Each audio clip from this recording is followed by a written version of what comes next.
Welcome back. Today we're joined by Scott Ritter, a former UN weapons inspector, a US Marine Corps intelligence officer, and an author to discuss the US and Israeli attack on Iran and what appears to be a very extensive retaliation by Iran. So you've been watching this over the past few hours since the attack began. What do you make of this attack? Well, I mean, this is a very concerted effort to remove the regime from power. Both Donald Trump and Benjamin Netanyahu declared the goal and objective of this campaign to be regime change, and they made the effort. I mean, they struck the residence of Ali Khamenei, the supreme leader. They tried to kill the president of Iran. They've struck the residences and places of business of many of Iran's senior leadership, military and civilian. There are some casualties. Apparently, the president and the supreme leader aren't among the casualties, but this was a decapitation effort that is ongoing as we speak. And the Iranians promised that if this war comes in, that their response will be different than it was during the 12-day war, and we're seeing that a broader range of target sets, etc. We're very early into this process, so it's impossible to predict outcomes, except to say this: we didn't kill them. If the goal is regime change and you don't kill the regime, you failed. And I think that this failure will, unless it's immediately reversed, will be the beginning of a cascading sequence of events that are linked to this original failure. What I mean by this is, and I think you and I discussed this the last time we talked, that this war is a war that is going to be defined by the availability of munitions on the part of the United States. When the United States runs out of ammunition, it runs out of the ability to project power in a meaningful fashion. We knew, based upon the warnings of American generals and admirals, that the military believed there was insufficient resources to carry out this task, that they weren't going to be able to succeed. And I think their worst nightmares are coming true, because in military operations especially, it's a resource-intensive war. What happens is you have targets that need to be struck, and you have resources that will then be brought in to strike those targets. The goal is to take out a certain target deck, and then you take these resources and you reallocate them to other missions, follow-on missions. We saw this during the Desert Storm. The United States had two F-15E Strike Eagle squadrons. These were, at that time, very valuable resources because of their ability to penetrate deeply and strike with precision. And they were allocated in the opening phases of the conflict to take out Iraq's ballistic missile launch capability. And then they were supposed to be reallocated to the air campaign in Basra and in Baghdad. And the plan was based upon these resources being available at a given time to have an impact on the Iraqi target deck here. Here we have an Iranian combat campaign, and it's predicated upon the utilization of a certain amount of resources to achieve decapitation and security suppression. Before you move on to the next phase of targets, you reallocate these resources. They failed, which means now that resources that should be being reallocated have to remain on the target deck and been reinforced by resources being diverted from other missions. And so now you start to see a disruption in the campaign. Now, normally you can ride this one out. You can then say, okay, we're going to suppress, and move on. But each one of these is utilizing ammunition, of which there's a finite quantity. So when you start a campaign on the notion that we don't have enough ammunition to see this thing through, that we have to win quickly, and right from the start, you see the campaign fall apart. No plan survives initial contact with the enemy. Well, this is true today. Regime change did not work. If regime change is required to achieve um, the necessary conditions to have people rise up, et cetera, you have to stay on that target deck, which means that the munitions that you used initially didn't achieve the job. They're gone. They can't be replaced. You now have to take munitions from other target decks, bring them in with the resources, and continue to strike. So you're chewing up even more ammunition, taking it away from these other target decks, and you have a cascading sequence of failures that will lead to the depletion of munitions without any of the objectives being achieved. That is the definition of defeat. And so, again, it's very early, but I would say that the indications are that the United States has already lost this war. Well, what do you make of the I guess a lack of escalation control? Because in all the wars we've seen over the past at least 30 plus years, there's been an efforts to have complete control over the escalation. But this time, what degree of escalation, which actors should be involved, when the war should come to an end, what's acceptable targets, all of this seems to be not under control. I see reports of strikes, of Iranian retaliatory strikes on Bahrain, Qatar, UAE, Jordan. There's been some reports of explosions in Kuwait and Saudi Arabia. Essentially, all regional targets of where the U.S. bases are being hit. And of course, there's also been strikes in Tel Aviv, Haifa, in Israel. Uh, what do you think the thinking is now in Iran? Because they're, well, certainly not holding back and pursuing some traditional, escalation ladder here. Well, what is the thinking of Tehran? They just absorbed a decapitation strike that was designed to kill their senior leadership for the purpose of achieving a collapse of the government, a collapse of a system that has been in place for 47 years. So, right off the bat, the question is, what do they have to lose? I mean, if they're coming at you to kill you, do you respond with escalation ladder? Or do you say, we are engaged in an existential struggle for survival? Um, the job of the Iranians is to finish this conflict with the Islamic Republic intact. But much as we've seen in the case with Russia and Ukraine, Vladimir Putin has articulated not just the need to bring it into the war, but to bring it into the war in a way that addresses the root causes of the conflict so that we don't see a resumption of the conflict break out 5-10 years from now. The United States and Israel have just said we're in the business of destroying the Iranian regime. The purpose of this campaign is to eliminate Iran. So for the Iranians to emerge from this war alive, but with Israel and the United States still maintaining a regime change posture, doesn't solve anything.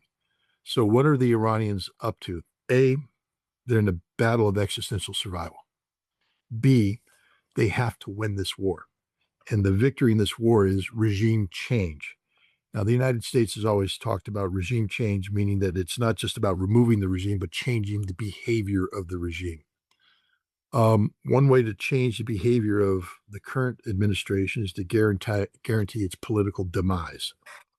Donald Trump, I believe, has committed political suicide here. It's the end of the Trump presidency, this decision to bomb Iran. If he doesn't win quickly and decisively, it's over. He will be routed in the midterm elections and be impeached, probably convicted, and that's the end of him. So there's regime change right there. Benjamin Netanyahu, likewise, if you don't get regime change and Iran retaliates and does significant damage to Israel, it's the end of Benjamin Netanyahu's government, his viability as a leader. Then the question is what replaces them. And if you, by striking regional leaders who have been acquiescent to the Israeli and American vision of the Abrams Accords and the diminishment of Iranian power, what you may see is Gulf Arab nations realizing that the United States isn't there, and Israel is a nation that can be defeated. And you'll see a change in the attitude of the of the regime because it's of the various Gulf Arab nations. It's very important for Iran that when this war ends, this isn't just what happened at the end of the 12-day war. You brought an end to the fighting, but the mindset still was in place to achieve regime change, and that's what we see today. When this war ends, Iran must not only survive, but must have created a geopolitical transformation in the region away from sustaining U.S. and Israeli regime change plans against Iran. And so this is going to require the defeat of the United States military. And the U.S. military is defeated not by sinking ships and shooting down airplanes, but by not winning. It's the same thing about Hezbollah against Israel in 2006. When Israel came out and said our goal in 2006 in the short August war is to destroy Hezbollah completely. And at the end of the war, Hezbollah is still there, raining death and destruction down on Israel. Hezbollah wins. If the United States has said the goal is regime change, when this war ends and Iran is there, Trump will have lost. And this will be devastating for a man who, speaks of peace through strength. You're not very strong when you lose. It'll be devastating for a man who renamed the Department of Defense to the Department of War than to go out and lose a war. But this is what Iran needs to do. Iran needs to win this war. They need to physically destroy Israel, and they need to outlast the United States. And again, the conditions of victory are very easy here. You just have to absorb all the ammunition the United States can fire at you because there is nothing more. That's what the general said. When we run out, we run out. And so I think that's their goal here it's not going to be over soon. This is going to be a drawn out affair. Iran is ready for this. They are prepared for this, and they have a plan. And we are, no plan survives initial contact with the enemy. Well, the American plan is already disruptive because they didn't get regime change. And I think there's a lot of people surprised by the scope and scale of the Iranian retaliation, that they didn't go through an escalation ladder. And that also has consequences because now there will be political fallout from that. These Gulf Arab rulers,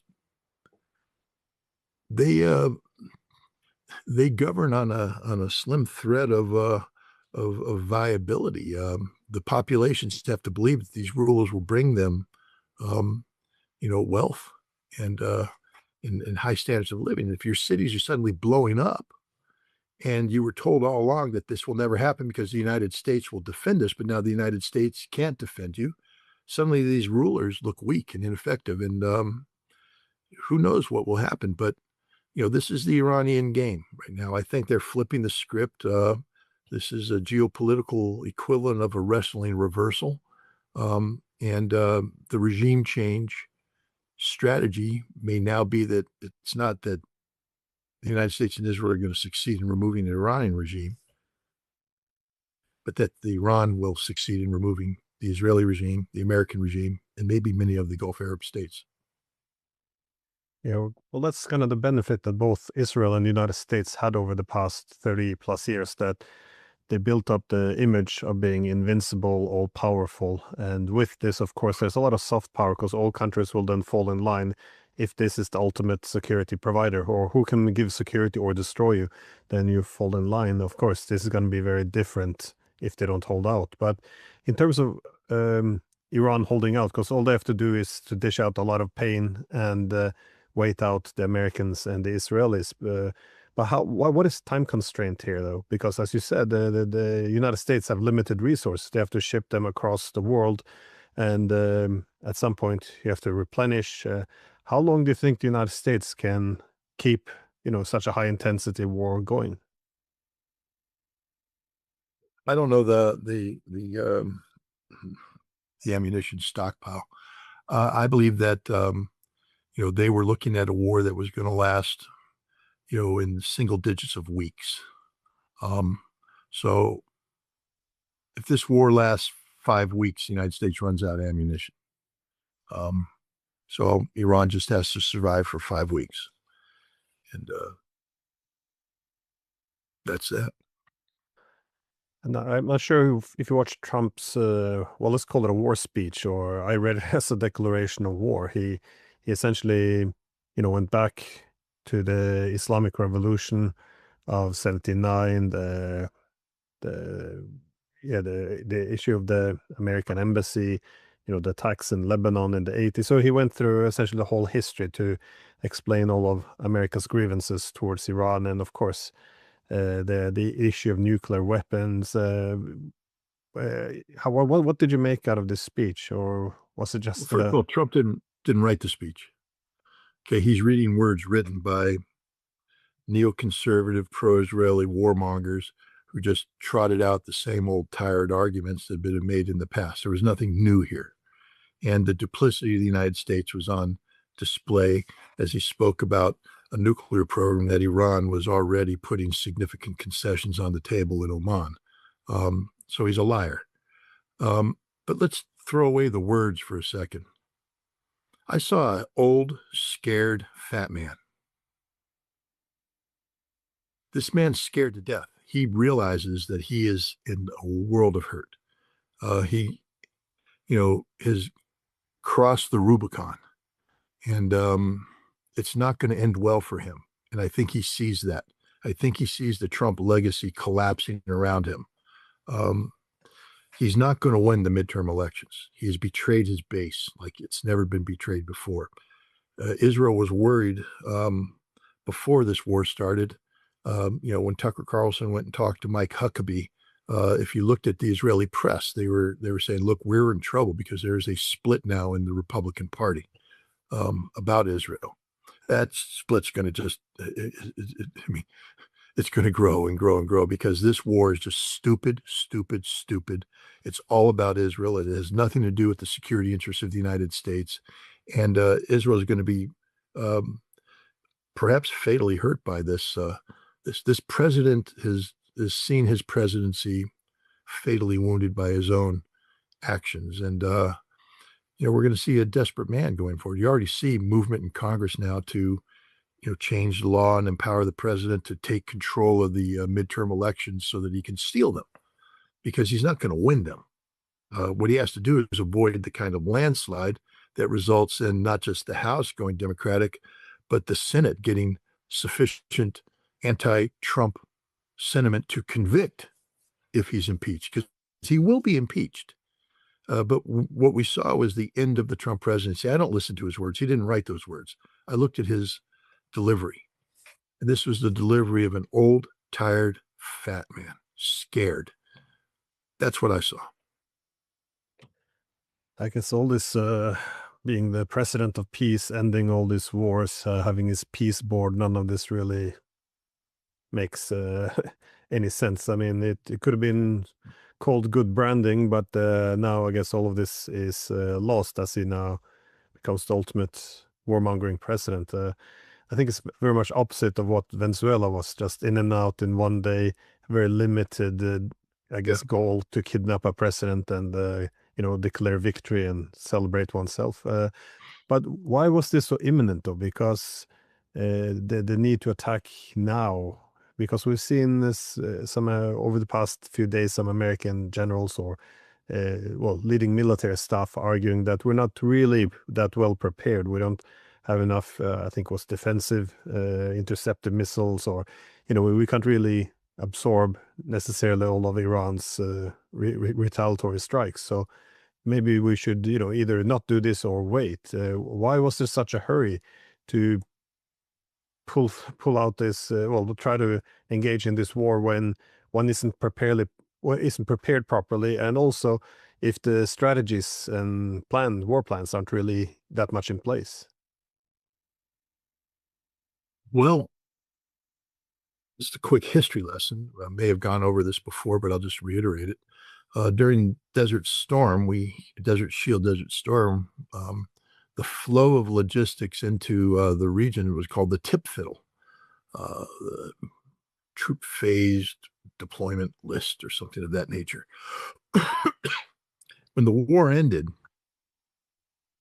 I mean, we knew this going in. I mean, I knew in October, because I was on a planning cell with the Commandant of the Marine Corps, that we had crossed a a line that from which there was no coming back. That the decision to go to war against Iraq wasn't made in the lead up to January 16th, 17th. It was made in the middle of October when we began moving forces. Because once you begin moving forces, things are happening that they take on a life of their own, and you can't withdraw them um, without creating significant problems. Because once you disrupt the tip fiddle and try to reverse the tip fiddle, you can't reconstitute this till months down the road.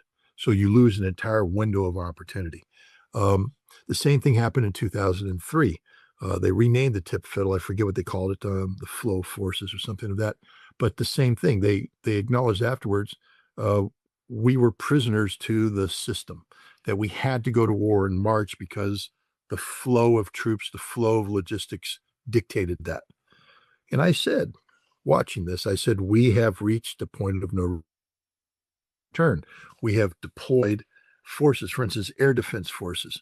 You know, we robbed Peter to pay Paul. We stripped down air defense in Asia and Europe to bring them in and reinforce this resources that were supposed to reinforce Asia and Europe in case of a conflict, instead diverted to the Middle East. Um, we can't keep them there forever. So there's a limited window where they can remain there. Then we began deploying all this strike capability, aircraft carriers, tactical fighters, refuelers, etc. munitions. And once we began flowing that in, it has to be used, or else you have to reverse flow it out. You begin to reverse flow it out. And what happens then is that your window of strike opportunity expands. This is a politically driven war. This war has nothing to do with the threat posed by Iran. I'll say that again. This war has nothing to do with the threat posed by Iran. This war is about the timing of outcomes. The president has a midterm election coming up in November. The president needs to be defining the debate amongst the American people about the future of his presidency by by early summer, midsummer of this year. And so the belief was that if he could achieve that which no other president has achieved in 47 years, in removing the Iranian regime from power in a quick, um, not bloodless, but quick, relatively bloodless conflict, that he would be a hero. He would be a man of peace because through war he brought peace, and he would carry this through. Um, they couldn't not strike now, because to not strike now means that your window now, you would be bombing in the middle of the summer during the height of the campaign. He needed a result by the middle of summer. And now he would be bombing in the middle of summer, which would be devastating. So this war is driven by American domestic political prerogatives, that if he didn't strike now, we would have to begin moving assets out of the region, and we wouldn't be able to reverse that and achieve the same level of force until the middle of summer. It's strange if you thought Iran would be the same easy target, though, because Venezuela, yeah, was a day operation. It seems that they're able to choke Cuba and then take this annoyance for the past 65 years off the table, and without much, even media complaining much. But Iran is, I think they might have misjudged it. Were you surprised, though, to see all of these Iranian missiles getting through to all these different regions? Like, I thought first, all these countries across the regions, all the Gulf states, shouldn't air defenses first have been exhausted before all these missiles began to come through? It just seems like only this war began this morning, and we already see that all these missiles coming, yeah, going through to, yeah, Bahrain, UAE, Qatar, Jordan, and as I said before, possibly Saudi Arabia, Kuwait. And Israel, of course. How is this possible? How is this possible? Or Well, the 12-day war gave Iran tremendous insight into how the coordinated missile defense shield over Israel, but also over the U.S. shield in the region operates. They fired a lot of missiles that were designed to absorb Israeli and American defense capacity, not just to exhaust it, but to learn. I mean, this is a system, and so you need to see how it functions, how radars communicate with one another. How you transition from an F-35 over Jordan, and how that radar feeds into um, a THAAD radar that is being reinforced by Aegis radars and getting a unified picture. The Iranians were collecting. These are some of the smartest people in the world on doing these sort of things. I remind people they hijacked the Beast of Kandahar, and they may have hijacked a another American drone that went off the radar just a couple days ago. These people are very, very good at what they do, and so they were able to dissect the Golden Dome. Because remember, at the end of the 12-day war, we didn't see waves of missiles coming in.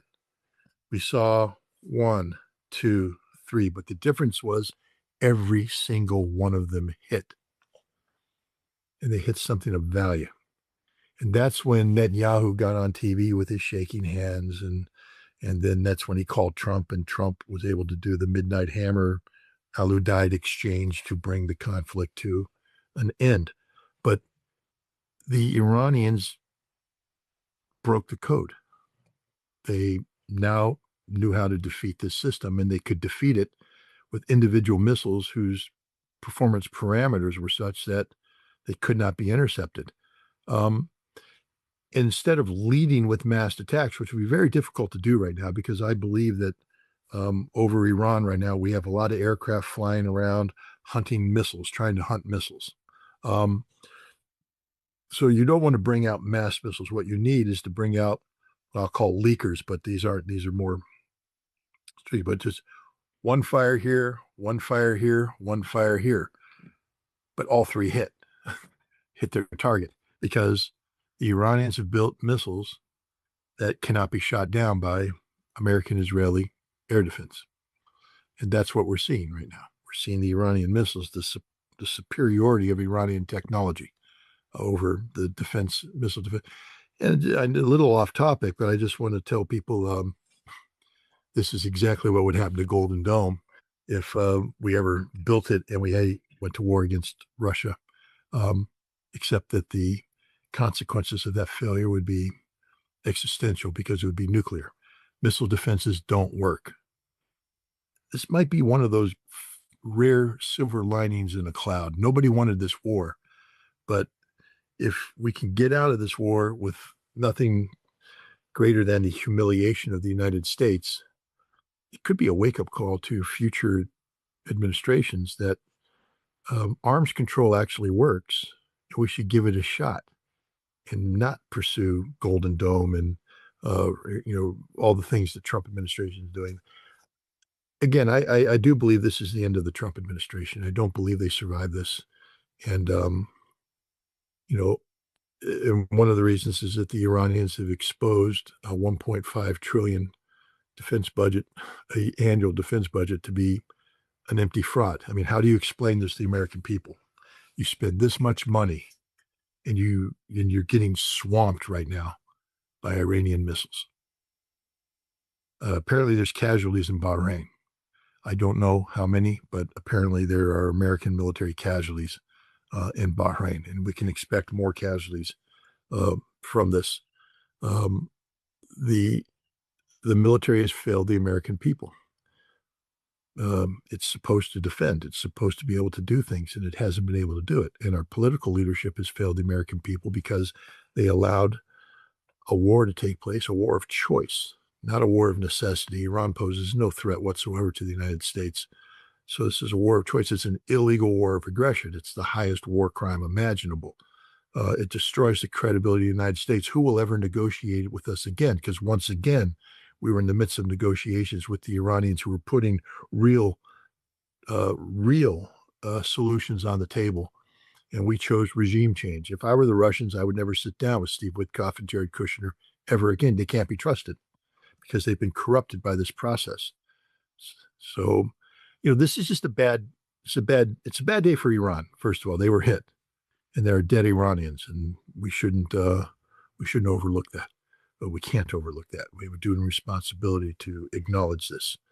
But as an American, this is a horrible day for my country because we have just self-identified as a nation incompatible with the rule of law, and a nation incompatible with the norms and values of global civilized society. And we're not even going to win. So it's just bad news all around. The only good news is that this regime will be over. Just like in the 12-day war in June, this attack, this surprise attack happened during negotiations when there were allegedly progress being made, which suggests that either the negotiations were just a fraud, if progress was being made. I it is, one often assumes that dominance is the ideal format for security, though that this one can negotiate from position of strength, but it is problematic. I think the not just for the United States, but the political West, the dominance over the past 30 plus years. When you're in such a position, you don't make priorities anymore. You can absorb a lot of costs, so you end up doing reckless things, and of course, hubris. So perhaps you're right. This is if a little wake up call, it could be healthy before we engaging something much grander and stupider, such as taking on Russia in a war. Um, Let me just ask a last question here, though. What do you what do you expect to see of external support? So far, I've only seen Yemen make the claim that they're going to start targeting ships in the Red Sea again, and I saw some reports which I haven't been able to confirm that they also launched some ballistic missiles. Do you expect to see anything coming out of many militias in Iraq or Lebanon, Palestine, um, or have you heard anything about the engagement or Russia or China giving any indirect contributions, or is it too early still? Well, according to what I read, before the attack on Iran was made, Israel launched a massive multi-hour suppression of Hezbollah, that they bombed southern Lebanon extensively. And I believe that was to suppress Hezbollah, which was positioned itself to participate. Hezbollah had said that they will not join a conflict unless they won't join a conflict of limited proportions, but if it is a full-scale conflict, they would join. I expect, look, this is an existential conflict for Hezbollah. If the Iranian regime is collapsed, if they fall, it's the end of Hezbollah. Hezbollah cannot survive without the support of Iran. So there's no reason for Hezbollah to sit on the sidelines and watch Iran be destroyed.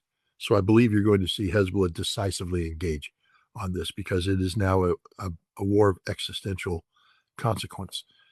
Nasrallah is doing it. Hamas, I think we might see Hamas actually involved, especially if they perceive Israeli weakness, to make a move so that you get a full press, and the militias as well. Um, it's just a massive miscalculation on the part of Israel and the United States. You know,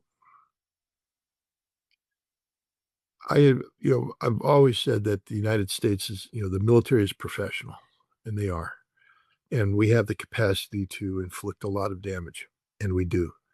Um, but intelligence is a very important part of this too.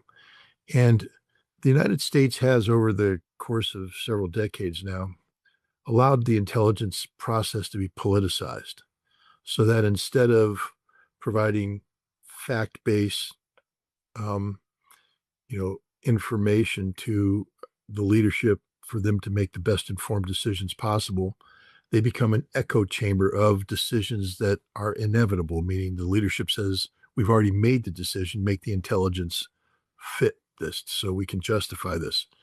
And when you do that, all you do is you delude yourself. And I believe that it is going to turn out that, and you saw this when President Trump dismissed Tulsi Gabbard's assessment regarding Iran's nuclear weapons program, where she said there is no nuclear weapons program, no evidence of this happening, etc. He said, no, she's wrong. Well, who is he relying upon? Either, a cell outside of the control of the Office of the Director of National Intelligence, which would be fundamentally illegal advisor, or the Israelis, meaning that the president is now taking guidance from Israel over his own intelligence officials. But I think that decisions were made to initiate a conflict against Iran that weren't based upon, um, the kind of informed advice you would normally get from an intelligence community, but rather on advice that had been politically tainted, designed to tell the president what he wanted to hear, not what he needed to hear. And that also guides, how military plans are developed. You have a mission, but that mission has to be based upon reality. How you accomplish this mission has to be based upon a realistic appreciation of the problem. You can't solve a problem unless you've accurately defined it first. And the job of the intelligence community is to accurately define the problem so a solution can be had. But if the intelligence community is now lying to the president about what's going on in Iran, for instance, the people will rise up. All you have to do is bomb these targets and the people will rise up. Well, the military bombs those targets, but now the people don't rise up. Or you're told, we will kill Khamenei, but we don't. And again, kill Khamenei. The American people need to understand who this man is and what he represents, what an Islamic republic is, what the Shia faith is. He's the second most influential and powerful Shia theological figure in the world, after I think Sistani and Najaf. We tried to kill him this morning. We tried to kill a major religious figure. This would be the equivalent of somebody trying to kill the Pope. You're trying to kill, the head of the Russian Orthodox faith. Tried to kill the Archbishop of Canterbury. This is that scope and scale. And then you also conflate that with nationally. They tried to assassinate the president of Iran. This is insanity of the highest order. Insanity of the highest order. And so don't be surprised when the Iranians respond in a way that is reflective of the insult that they have received. You said Russia and China.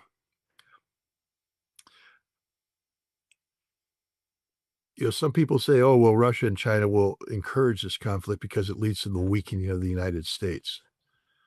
But I respect you as an expert and all that.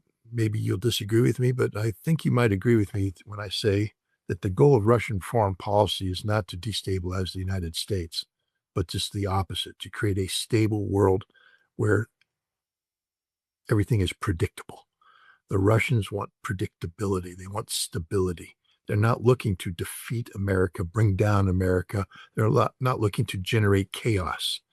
And China is the same way. They want to live in a world where rules are adhered to, because rules that are adhered to create a system of sustainable, predictable, outcomes. And so the role of China and Russia is, I don't believe, isn't going to be how can we get Iran to defeat America. I think their role is how can we bring an end to this conflict without destabilizing the world. And so I think you're going to see a lot of pressure put on Iran by Russia and China not to allow this conflict to expand into economic targets. We see political targets being hit, military targets and political targets being hit, but we haven't seen economic targets being hit. And I think that's the final red line. So I think Russia and China will be trying to keep Iran from crossing that red line. They've done their best to ensure that Iran can ride out this storm.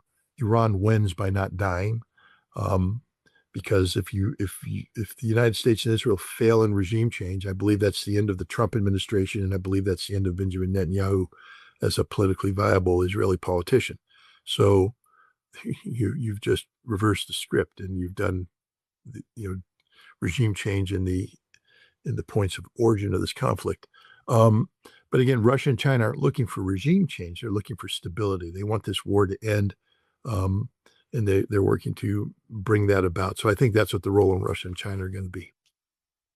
No, I think you're probably right. That is this whole view we often have in the West, that is look at the international conflicts as a struggle between the good guys and bad guys, in which peace will arrive once the bad guys are defeated. I don't see the Chinese or the Russians thinking in this manner. I think they're more concerned about managing competing interests, because, if one rival is defeated, it doesn't mean that's the end of the international system and the security competition. Indeed, I think the war produces unpredictability, often radicalism. So it's not what I don't think anyone wants to see America defeated.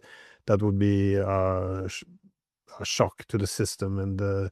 But yeah, to bring them down a peg or two, probably. And yeah, probably. But a war with Iran, this is something that could trigger now World War III, which we could be looking at. So I don't think they want to see this at all. Sorry, just the last final question. You mentioned the economic targets. The Strait of Hormuz, though, if this is shut down, this is the ultimate economic target, isn't it? I'm not sure if it's a good night for the global economy, but surely it will be a pretty big hit. Well, the Strait of Hormuz can be shut down without permanently damaging um, the energy security of the world. It's an on and off switch. Um, the bigger problem is that what happens if Iran starts targeting Saudi oil production infrastructure, Azeri oil production infrastructure, Kuwaiti, United Arab Emirates. This is irreversible damage. This is permanent damage. This is the kind of stuff that will collapse the economy for a long time. If you shut down the Strait of Hormuz, you stress the system, but you de-stress the system by opening it back up. And so I think, again, what Russia and China will encourage is to keep the strait open. But if Iran is going to play the economic card, then to limit it to the temporary closure of the Strait of Hormuz, but not to expand it into striking energy targets. My concern is that the United States and Israel, as they see their strategic air campaign falter, may choose to engage energy targets, in which case all bets are off and Iran would respond quite harshly. So I think this is one of the biggest challenges facing Russia and China, is how to keep this war from expanding into an economic war. Well, as I said, we're still in the first day of this war, which could, fizzle out, or it could plunge us into World War III. What's it called? Operation Epic Fury. It's ridiculous. It's like children are Yeah, well, running this war. I think the lion's roar is the Israeli version or something like that. Judean roar or something. Who knows? Yeah. Yeah. Well, thank you for taking the time. I know you're very busy, and it's very late or early there in the US. Okay. So thank you very much. Well, thank you. And thanks for your work. I mean, shows like this are very important right now for people because, we are in a time of chaos, intellectual chaos. And so I think you provide a very balanced approach to assessing problems. So thank you for the work you do.